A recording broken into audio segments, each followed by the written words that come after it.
Zotit Zogaj e lash pa komod Zotin Mustafa. Partin e cila, vishë shumë shkurt, partin e cila e ka bo luftën, e ka themelu shtetin.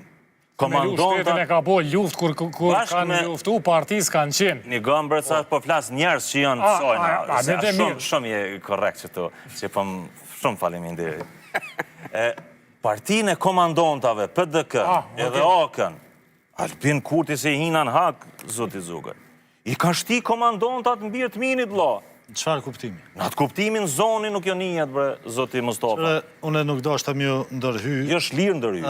Po, mendoj që nuk duhet me shëndru në standard opozitarizmin Albin Kurtit në Kosovë. Për bez duhet. Edhe nuk duhet me matë opozitarizmin Kosovë me Kurtit Albin Kurtit. Pse?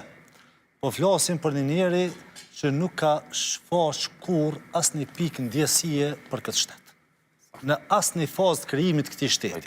Dhe duke mos shfash kur as një pikë ndjesie për këtë shtetë, ka qenë gjendje edhe me kallë këtë shtetë, edhe me rënu këtë shtetë, edhe me kontestu pavarësin e këti shteti, edhe me kontestu flamurin e këti shteti, për me ardhën për shtetë. Na nuk e bojnë. Jo, na nuk e bojnë. E qështë dhe me na? Na nuk jem gjendje me rënu këtë shtetë, e me shkatru këtë shtetë, e me qitë faqën e zezë këti shteti për do vota ma shumë. Shumë ga beme ti. Jo, tu da ta përfundoj. Ne kemi bo opozitarizm. Nuk është s'kem bo opozitarizm. Përmendi, dzeni, temat. Gjitha temat që kanë qenë. Partia Demokratike e Kosovës ka qenë shumë aktive në zbërthimin e tyre dhe në demaskimin e qeverisë. Po ashtu, kem pas rol shumë të rëndësishëm në mbrojtjen e kushtetutës vendit.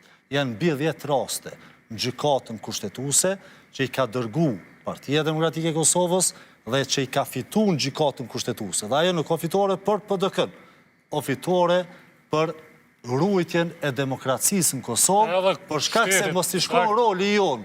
Albin Kurti kish vazhdu tutje me shkel dhe me shpërfill këtë kushtetu. Kështu që nuk bot fjallë për munges të opozitarizmit, po kem dalime saj për këtë opozitarizmit dhe sigurisht që do të përshtatemi varsisht prej se si situatës.